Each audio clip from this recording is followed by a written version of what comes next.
Mezi námi mnoho lidí, kteří se vyhýbají poctivé práci a živí se černým obchodem. Ale jejich lehké živobytí se už brzy skončí. Kriminální ústředna při ministerstvu vnitra zahájila neúprosný boj proti šmelinářům.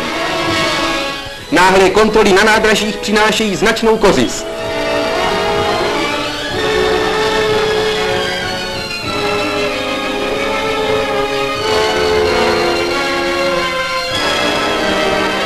Skladiště zboží zabaveného šmelinářům ukazuje, že černý trh připravuje spravedlivou distribuci o milionové hodnoty.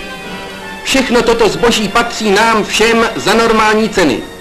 Kdo o ně okrádá své spoluobčany, zasluhuje nejpřísnějšího trestu.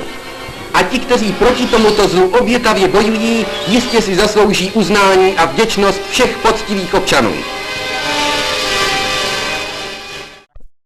Mezi námi mnoho lidí, kteří se vyhýbají poctivé práci a živí se černým obchodem. Ale jejich lehké živobytí se už brzy skončí. Kriminální ústředna při ministerstvu vnitra zahájila neúprosný boj proti šmelinářům. Náhlé kontroly na nádražích přinášejí značnou kořist.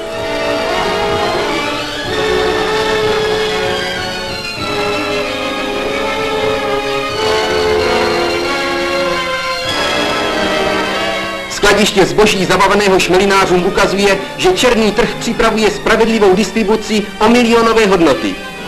Všechno toto zboží patří nám všem za normální ceny. Kdo o ně okrádá své spoluobčany, zasluhuje nejpřísnějšího trestu. A ti, kteří proti tomuto zlu obětavě bojují, jistě si zaslouží uznání a vděčnost všech poctivých občanů.